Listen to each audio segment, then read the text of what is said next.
Why the Church is as True as the Gospel, an essay by Eugene, England. I was convinced when I was a youth that the most boring meeting in the church, perhaps in the world, was a quarterly stake conference. In those days, they were held every 3 months and included at least two 2-hour sessions on Sunday. The most interesting highlights to us children were the quavery songs literally rendered by the singing mothers and the sober sustaining of the stake no liquor tobacco committee. But one conference was particularly memorable. I was 12 and sitting near the front because my father was being sustained as a high counselor in a newly formed stake.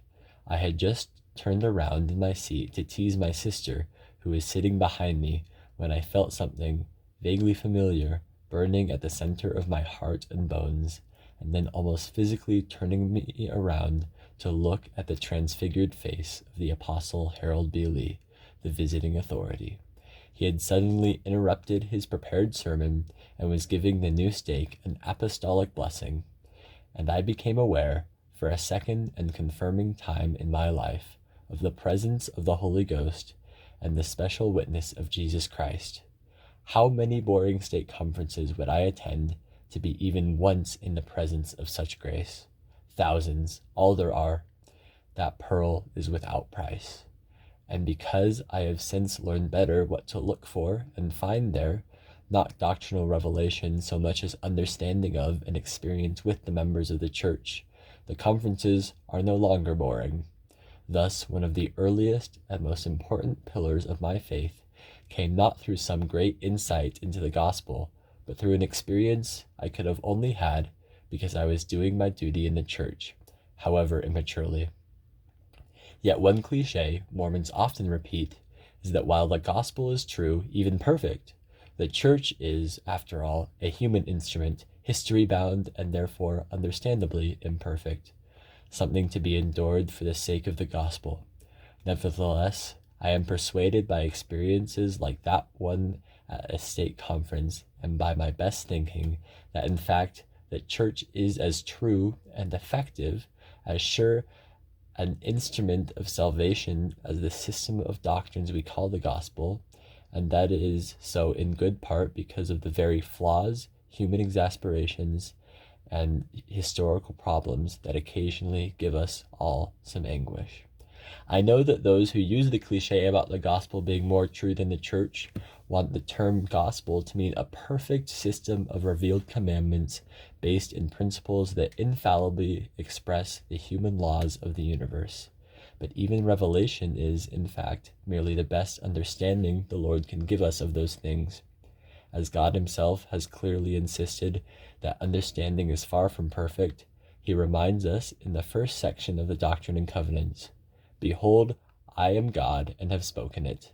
These commandments are of me, and were given unto my servants in their weakness, after the manner of their language, that they might come to understanding, and inasmuch as they erred, it might be made known." This is a remarkably complete and sobering inventory of the problems involved in putting God's knowledge of the universe into human language and then having it understood. It should make us careful about claiming too much for the gospel, which is not the perfect principles or natural laws themselves, or God's perfect knowledge of those things, but is merely the closest approximation that inspired but limited mortals can receive.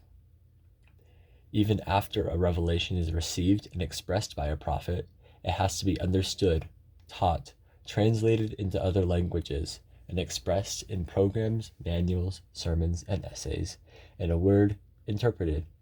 And that means that at least one or more set of limitations of language and worldview enters in. I always find it perplexing when someone asks a teacher or speaker if what he is saying is the pure gospel or merely her own interpretation. Everything anyone says is essentially an interpretation. Even simply reading the scriptures to others involves interpretation, in choosing both what to read in a particular circumstance and how to read it, tone and emphasis. Beyond that point, anything we do becomes less and less authoritative as we move into explication and application of the scriptures, that is, as we teach the gospel. Yes, I know that the Holy Ghost can give strokes of pure intelligence to the speaker and bear witness of the truth to the hearer.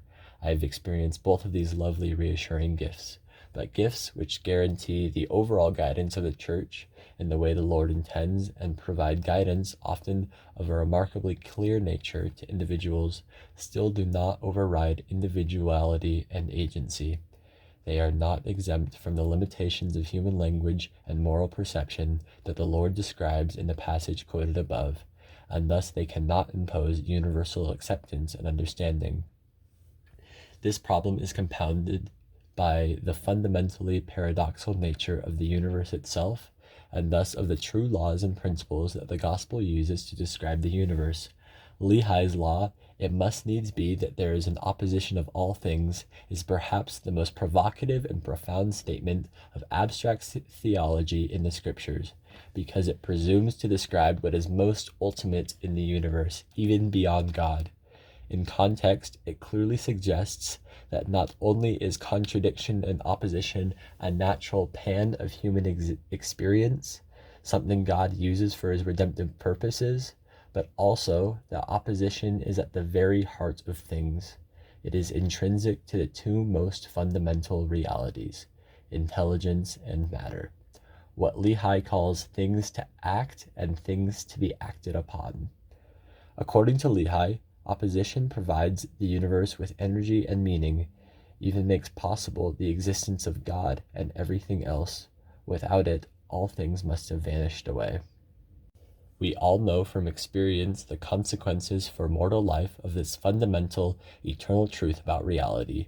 Throughout history, the most important and productive ideas have been paradoxical. The energizing force in all has been conflict and opposition. The basis for success in all economic, political, and other social development has been competition and dialogue.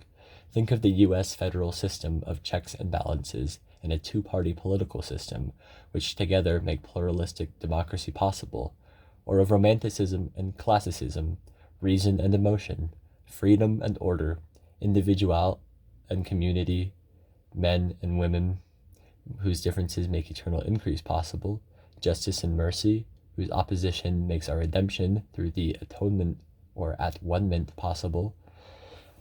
Life in this universe is full of polarities and is made full by them. We struggle with them, complain about them, even try sometimes to destroy them with dogmatism or self-righteousness, or retreat into the innocence that is only ignorance, a return to the Garden of Eden, where there is deceptive ease and clarity but no salvation. William Blake, the prophetic poet, taught that without contraries is no existence, and warned that whoever tries to reconcile the contraries seeks to destroy existence. Whatever it means that we will eventually see face to face, we can see only now through a glass darkly. We had better make the best of it. So as we know it in human terms, the gospel is not, and perhaps given the paradoxical nature of the universe itself, cannot ever be, a simple and clear set of unequivocal propositions. And that is where the church comes in. I believe it is the best medium, apart from marriage, which it much resembles in this respect, for grappling constructively with the oppositions of existence. I believe that the better any church or organization is at grappling, the truer it is. I believe we can accurately call the LDS Church the true church only if we mean it is the best organized method for doing that, and is made and kept so by revelations that have come and continue to come from God, however darkly they of necessity emerge. Martin Luther, with prophetic perception, wrote, "Marriage is the school of love. That is, marriage is not the home or the result of love so much as the school." I believe that any good church is a school of love, and that the LDS Church, for most people, perhaps all, is the best one, the only true and living church.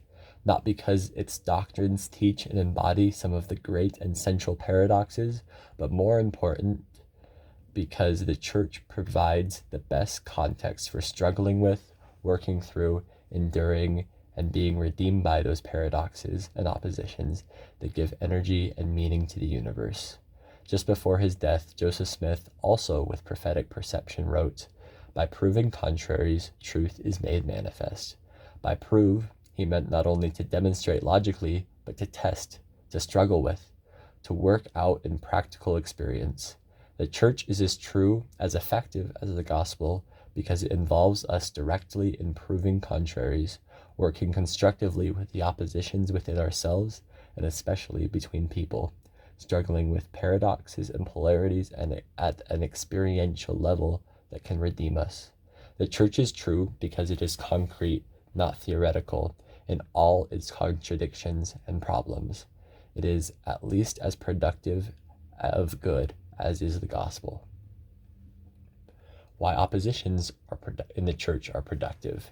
They push us toward a new kind of being. Let us consider why this is so.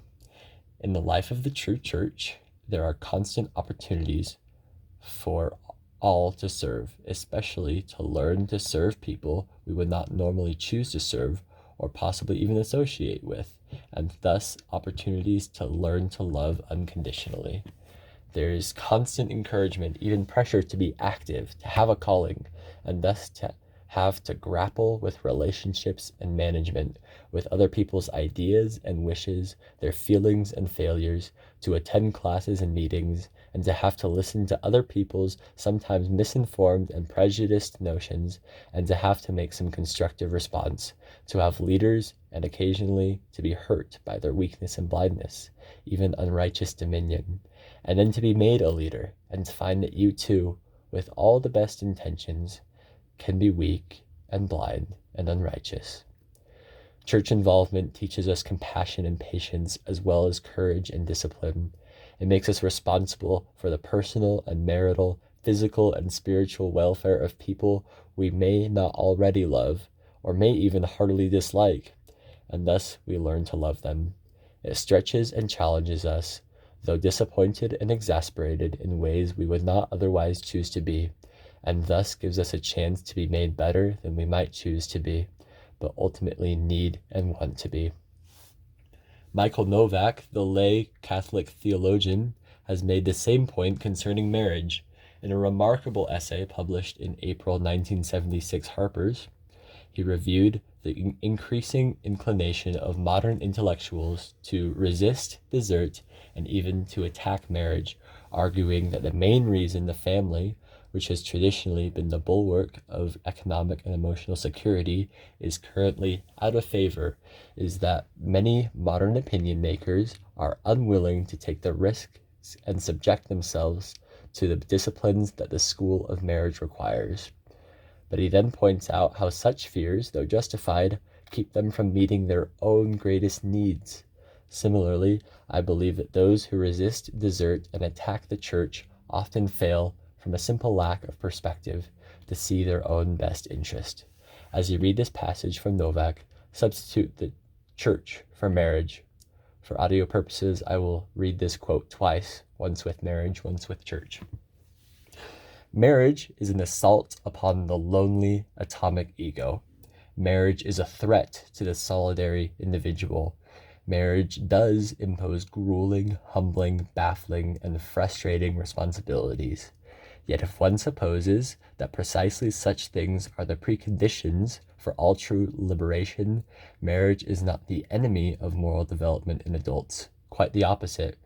Being married and having children has impressed on my mind certain lessons, for whose learning I cannot help being grateful. Most are lessons of difficulty and duress. Most of what I am forced to learn about myself is not pleasant. My dignity as a human being depends perhaps more on what sort of husband and parent I am than on any professional work I am called to do. My bonds to my family hold me back, and my wife even more, from many sorts of opportunities. And yet these do not feel like bonds. They are, I know, my liberation. They force me to be a different sort of human being, in a way in which I want and need to be forced. The church is an assault upon the lonely atomic ego. The church is a threat to the solitary individual. The church does impose grueling, humbling, baffling, and frustrating responsibilities. Yet if one supposes that precisely such things are the preconditions for all true liberation, the church is not the enemy of moral development in adults. Quite the opposite. Being active in the church has impressed on my mind certain lessons for whose learning I cannot help being grateful. Most are lessons of difficulty and duress. Most of what I am forced to learn about myself is not pleasant. My dignity as a human being depends perhaps more on what sort of church member I am than on any professional work I am called to do. My bonds to my church hold me back from many sorts of opportunities, and yet these do not feel like bonds. They are, I know, my liberation. They force me to be a different sort of human being, in a way in which I want and need to be forced. I bear witness that the church can do those same frustrating, humbling, and ultimately liberating and redeeming things for us if we can learn to see as Novak does marriage, if we can see that its assaults on our lonely egos and the bonds and responsibilities that we willingly accept can push us towards new kinds of being in a way we most deeply want and need to be pushed. Two keys to this paradoxical power in the LDS Church are first, that is, by revelation, a lay church, and radically so, more than any other, and second, that it organizes its congregations geographically, rather than by choice. I know that there are exceptions, but the basic church experience of almost all Mormons brings them directly and constantly into potentially powerful relationships with a range of people and problems in their assigned congregation that are not primarily of their own choosing, but are profoundly redemptive in potential, in part because they are not consciously chosen. Yes, the ordinances performed through the church are important, as are its scriptural texts and moral exhortations and spiritual conduits. But even these, in my experience, are powerful and redemptive because they embody profound, life-giving oppositions and work harmoniously with those oppositions through the church structure to give truth and meaning to the religious life of Mormons. Let me illustrate. In one of his very last messages during a Saturday evening priesthood session, Church President David O. McKay gave a kind of final testament that was a bit shocking to many of us who are conditioned to expect that prophets have no trouble getting divine manifestations. He told how he struggled in vain through all his teenage years to get to God, to get God to declare to me the truth of his revelation to Joseph Smith. He prayed fervently and sincerely in the hills and at home, and had to admit to himself constantly, "No spiritual manifestation has come to me." But he continued to seek truth and to serve others in the context of Mormonism, including going on a mission to Britain, mainly because of trust in his parents and in the goodness of his own church experience. Finally, as President McKay put it, the spiritual manifestation for which I had prayed as a boy in my teens came as a natural sequence to the performance of duty. For as the Apostle John declared, "If any man will do his will, he shall know of the doctrine, whether it be of God or whether I speak of myself." Following a series of meetings at the conference held in Glasgow, Scotland, was a most remarkable priesthood meeting. I remember, as if it were yesterday, the intensity of the inspiration of that occasion. Everybody felt the rich outpouring of the Spirit of the Lord. All present were truly of one heart and one mind. Never before had I experienced such an emotion. It was a manifestation for which, as a doubting youth, I had secretly prayed most earnestly on hillside and in meadow. During the progress of the meeting, an elder of his own initiative arose and said, "Brethren, there are angels in this room." Strange as it may seem, the announcement was not startling. Indeed, it seemed wholly proper, though it had not occurred to me that there were divine beings present. I only knew that I was overflowing with gratitude for the presence of the Holy Spirit. I have had many confirmations of President McKay's prophetic witness in that sermon.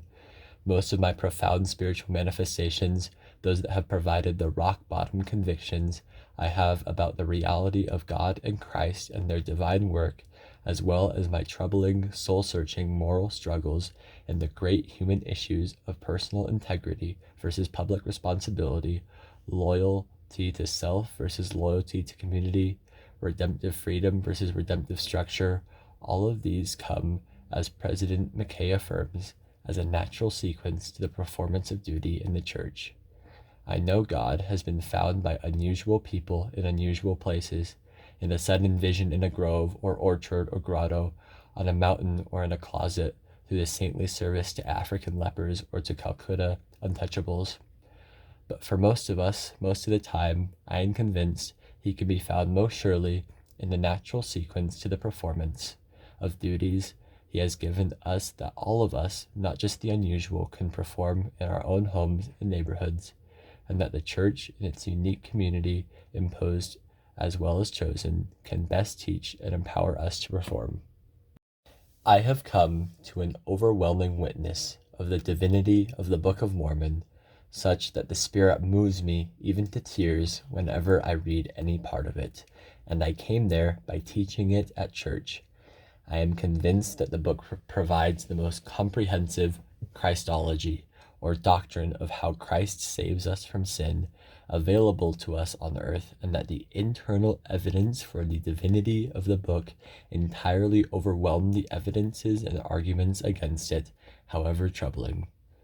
One Sunday last summer, as I tried to help a young woman who had attempted suicide a number of times, once just recently, and was feeling the deepest worthlessness and self-rejection, I was moved to read to her some passages from the Book of Mormon about Christ's atonement.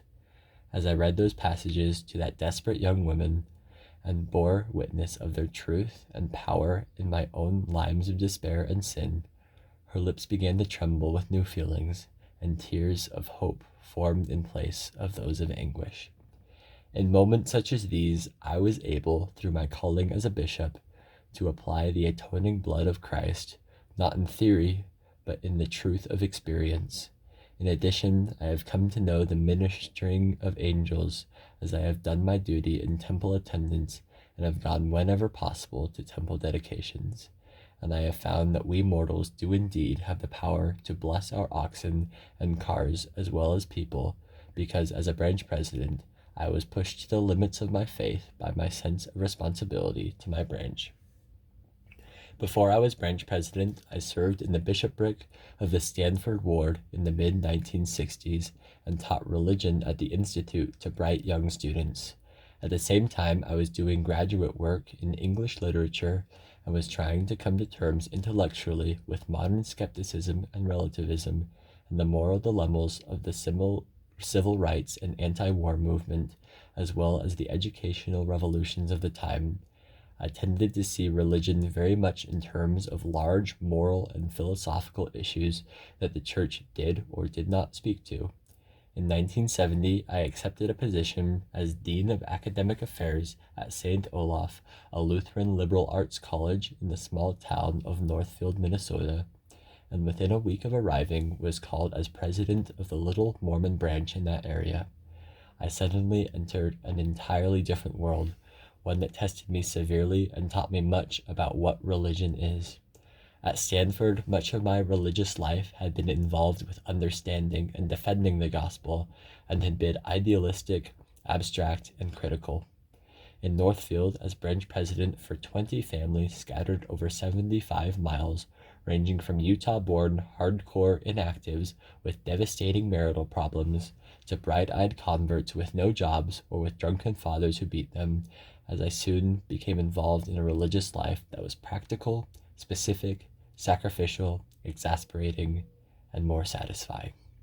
I saw more clearly than before how true the church is as an instrument for confronting all kinds of people with the processes of salvation, despite, even because of its management by imperfect instruments like me. I think of a young man in that branch who had been made a social cripple by some combination of mental and family problems. He was unable to speak a word in a group or to organize his life productively.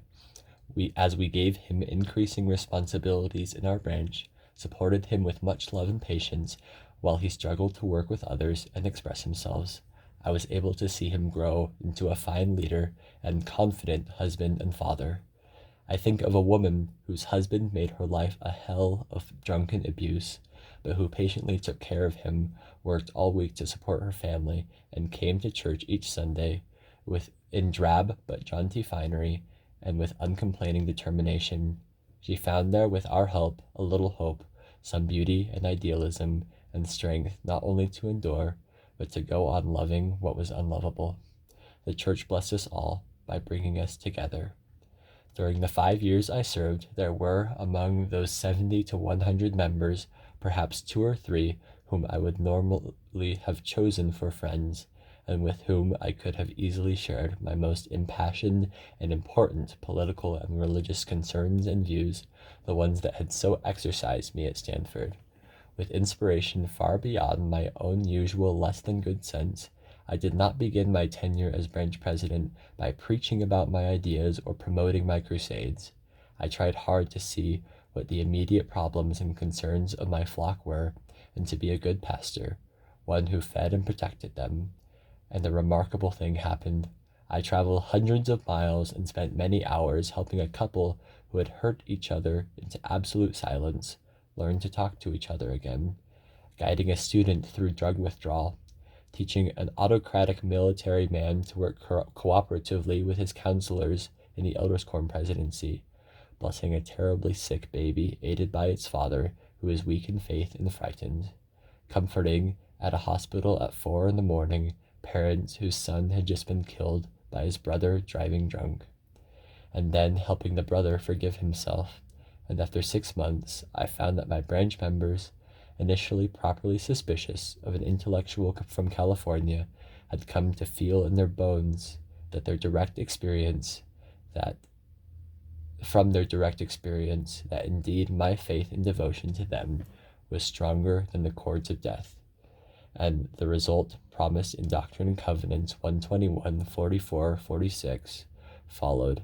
There flowed to me, without compulsory means, the power to talk about any of my concerns and passions, and to be understood and trusted, even if not agreed with. Now that may all sound a bit selfish, even obsession about the church's contribution to my own spiritual maturity, but what was happening to me was happening to others. A young couple who had lived in Spain for a year right after the wife had joined the church came to the branch.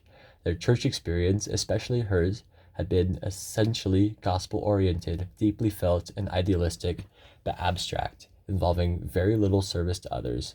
She was a dignified and emotionally reserved woman, bright, creative, and judgmental, and thus afraid of uncontrolled situations and emotional exposure.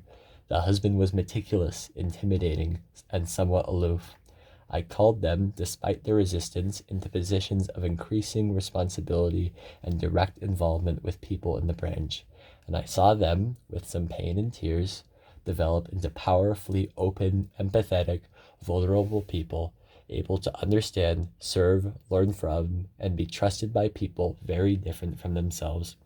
And I saw them learn that the very exposures, exasperations, troubles, sacrifices, and disappointments that characterize involvement in a lay church like Mormonism, that are especially difficult for idealistic liberals to endure, are the main source of the church's power to teach us to love. They are now teaching others what they have learned. This lesson that the church's characteristic problems are among its strengths has been continually confirmed as I have served as a bishop of a ward of young married students at BYU. The two most direct, miraculous, and ultimately redemptive blessings the Lord gave us when the ward was organized were having as members of a spastic, quadriplegic child in one family and seriously handicapped parents in another. I had known the crippled child's mother for nearly a year. After I had spoken on the atonement at her sacrament meeting, she had come to me for counsel and help with her anger, guilt, and loss of faith as she tried to understand the failure of hospital care that had made one of her twins into a desperate physical, emotional, and financial burden, one that had ended her husband's education and intended profession, severely tested their marriage, and their faith as priesthood blessings seemed to fail, and left her close to breakdown and apostasy. Now, as I prayed for guidance in organizing a new ward, I felt clearly as I ever had those strokes of intelligence Joseph Smith described, telling me that I should, against all common sense, call her as my Relief Society president. I did, and despite being on the verge of moving away, she accepted. She became the main source of the unique spirit of honest communication and sense of genuine community our ward developed. She visited all the families and shared without reserve her feelings, struggles, successes, and needs. Together with her husband, she spoke openly in our meetings about her son, his problems, and hers, asked for help and accepted it, and all the while did her duty and endured. We have all learned from them how to be more open, vulnerable, gracious, persistent, to turn to each other for all kinds of help, and not to judge. I first met the handicapped couple wandering through the halls of our ward house on our first Sunday. They were not looking for our ward. In fact, they lived just outside our boundaries, but I am certain the Lord sent them. They have required a major expenditure of our ward resources, time, welfare aid, patience, tolerance, as we worked to get them employed, into decent housing, out of debt, capable of caring for their bright, energetic child, and tried to help them become less obtrusive in meetings and less offensive socially. And I have learned 2 lessons. First, the church structure and resources, which are designed for voluntary, cooperative, but disciplined effort with long-range essentially spiritual goals, have been ideally suited to building the necessary support system for them, one that may yet succeed in keeping the family together and may even bless them with more progress.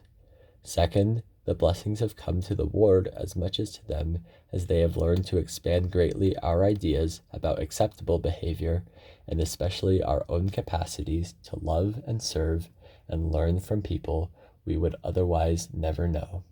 One woman called me to report on her efforts to teach the woman some housekeeping and mothering skills, confessed her earlier resentments and exasperations, and told me in tears how much her heart had softened and her proud neck had bent, as she had learned how to learn from this sister so different from herself.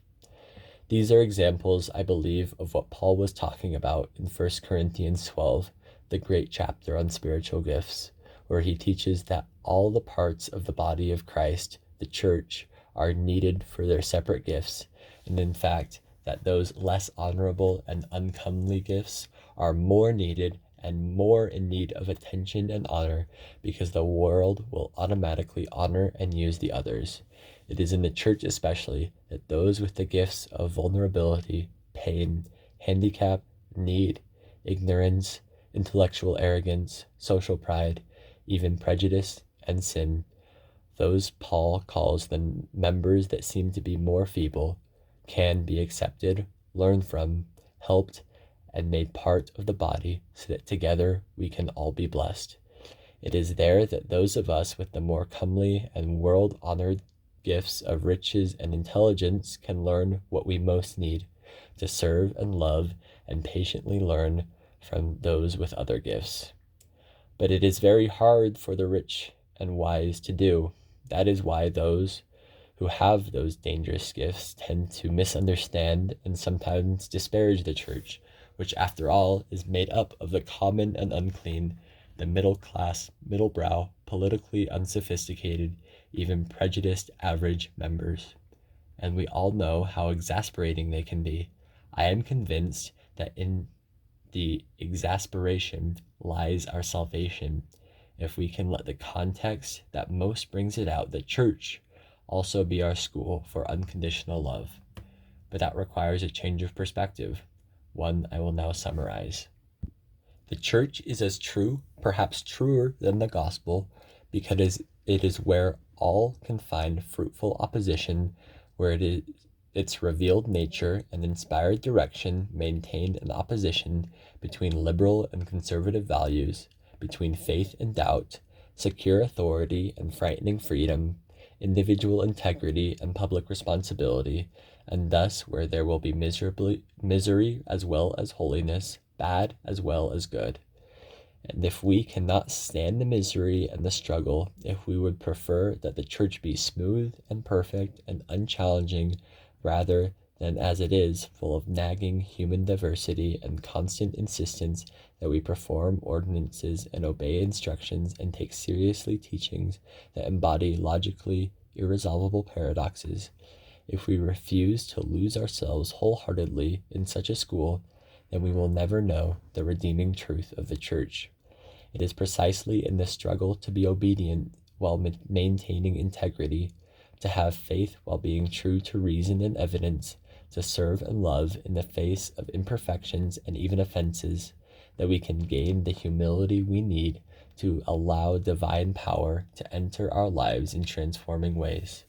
Perhaps the most amazing paradox about the church is that it literally brings together the divine and human through priesthood service, the ordinances, the gifts of the Spirit, in concrete ways that no abstract system of ideas, even the gospel, ever could. My purpose here has not been to ignore the real problems of the church or the power of gospel truths. As I have tried to indicate all along, the church's paradoxical strength derives from the truthful paradoxes of the gospel it embodies, contraries we need to struggle with more profoundly in the church. We must not merely accept the struggles and exasperations of the church as redemptive, but genuinely try to reach solutions where possible and reduce unnecessary exasperations. Indeed, it is only when we grapple with the problems, not merely as intellectual exercises, but as problems in need of solution, that they prove to be redemptive. But along with our sensitivity to problems, we must also, I believe, have more respect for the truth of action, of experience, which the church uniquely exposes us to, and respond with courage and creativity, be active, critical, faithful, believing, doubting, struggling, unified members of the body of Christ. To do so, we must accept the church as true in two important senses. First, it is a repository of redemptive truths and of the authority to perform saving ordinances. Though those truths are difficult to pin down to simple propositions taken together, they create the willingness to serve that makes possible the redemptive schooling I have described.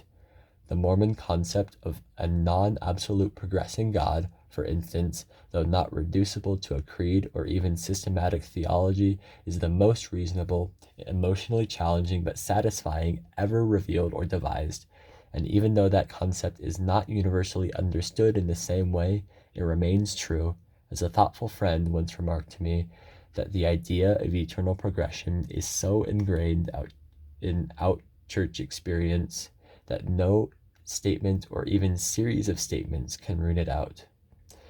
And that, of course, supports my main point about the primary truth of the church. In addition, the power of ordinances, however true in form and divinely organized, is limited by the quality of our preparation and participation. Like baptism of infants, being ordained, partaking the sacrament, and receiving our endowments can be merely what Moroni called dead works, an offense to God and valueless unless they are genuine expressions of our solidarity with others, living and dead, and sincere responses to the communion of the saints that is the church. But one essay cannot cover everything. I have been emphasizing how the church is true in a second way that is too much neglected. Besides being the repository of true principles and authority, the church is the instrument provided by a loving God to help us become more like Him. It gives us schooling and experiences with each other that can bind us in an honest but loving community, which is the essential nurturing place for salvation. If we cannot accept the church and the challenges it offers with the openness and courage and humility they require, then I believe our historical studies and our theological enterprises are mainly a waste of time and possibly destructive. We cannot understand the meaning of the history of Mormonism or judge the truth of Christ's restored gospel unless we appreciate and act on the truth of the church.